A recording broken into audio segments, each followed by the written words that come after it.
rAVe Radio. With rants and raves, you'll be okay. And today is your lucky day. It is rants and raves with Gary.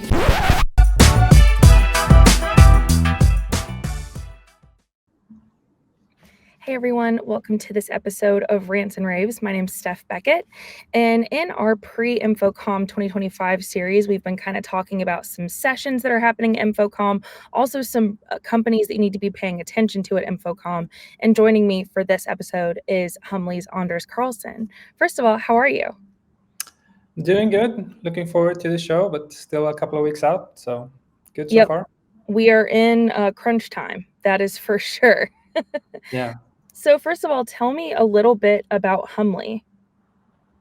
So Humble is a company in the workplace experience segment where we focus a lot on how end users are perceiving their modern day work life, so to speak. And we do that with a platform that we call the Humbly Workplace Platform.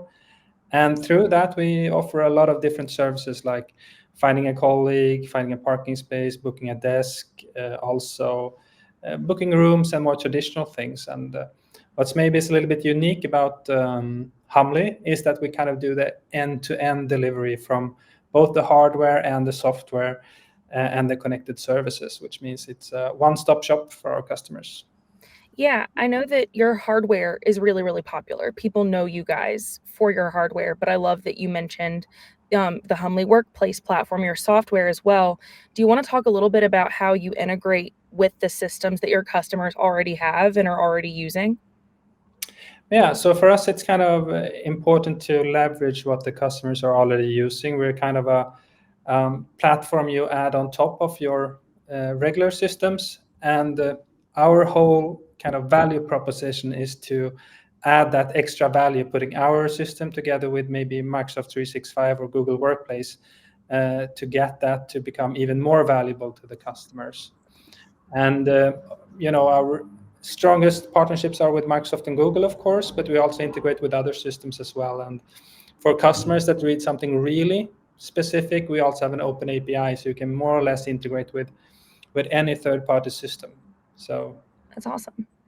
And at the show, you're also going to be focusing on Humley Sense. Do you want to talk a little bit about that?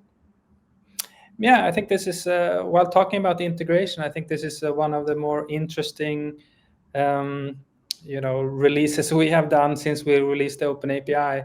And basically, Humley Sense is not a product on its own. It's more a gateway of data that we have added to our platform. And the way we are looking at it is that if we can bring in data from sensors or cameras or other equipment you already have in your workplace, and to kind of aggregate that together with the data from our platform, we can help both facility managers, we can help workplace managers, and other people to plan out their spaces better, to understand, for example, why are half of the building used less than the other half, or if there's a specific floor where it seems to be very popular. And then you can kind of combine data from maybe temperature and humidity sensors together with maybe weather data and our booking data to kind of get that full picture of what's actually going on in the office and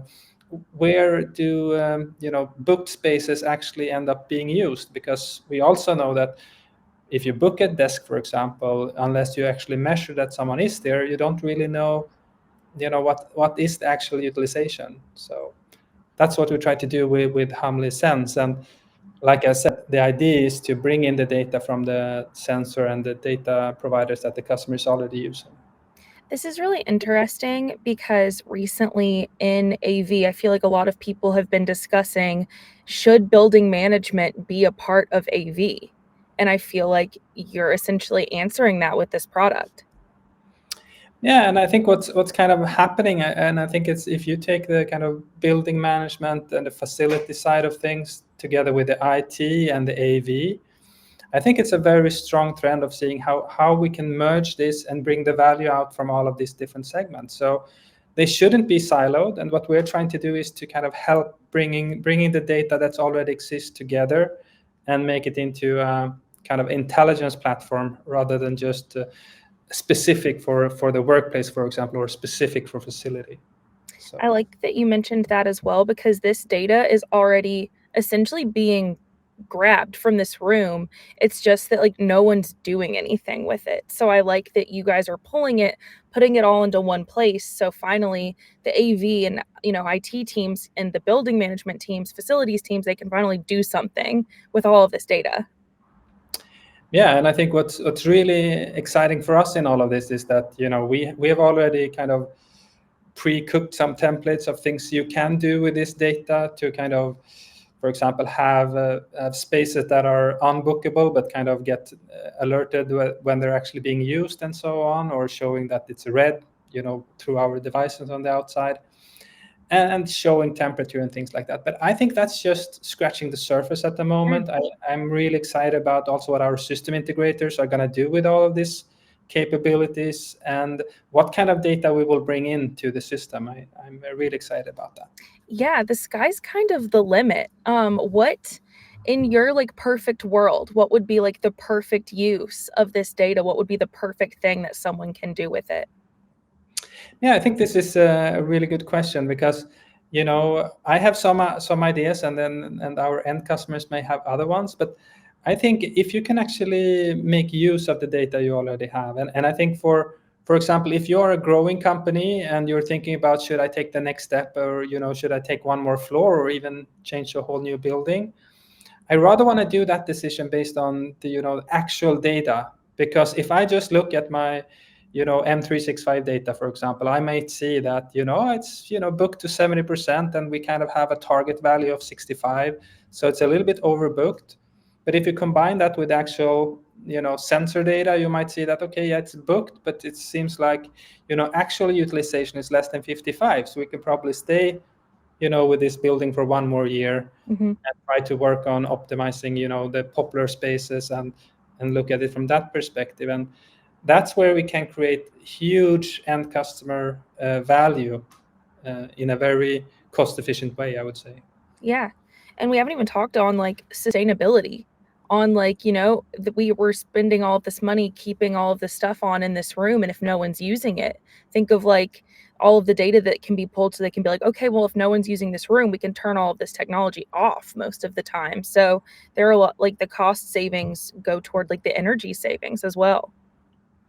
Yeah, I think we kind of see this as a ladder of savings, where we see that, for example, we see energy savings to be kind of the first step. It's quite concrete and easy to measure. But then we also see the kind of square meter or square footage optimizations based on how we can use the existing square meter more efficiently.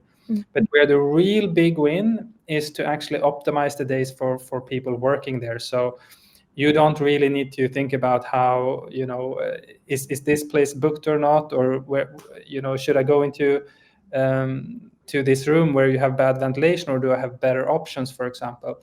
So I think if we can really let our knowledge workers that go to office to not organize with their meeting spaces or desks or parking and so on, if we can make them more efficient, more productive at work, they can leave on Friday a little bit more satisfied, feeling that, oh, I got a lot of stuff done this week. And that's really our end goal with all of this. No, absolutely. And you guys are going to be at InfoComm. You guys are going to be booth 4981. So if anyone out there wants to come and check all of this out, they can do so. Well, Anders, thank you so much for your time. I can't wait to see all of this in action at InfoComm. Yeah, looking forward to it. See you there. See you there. And for everyone watching, this has been another episode of Rants and Raves. I'm Steph Beckett, and we will see you next time. Bye. Rave Radio with Rants and Raves.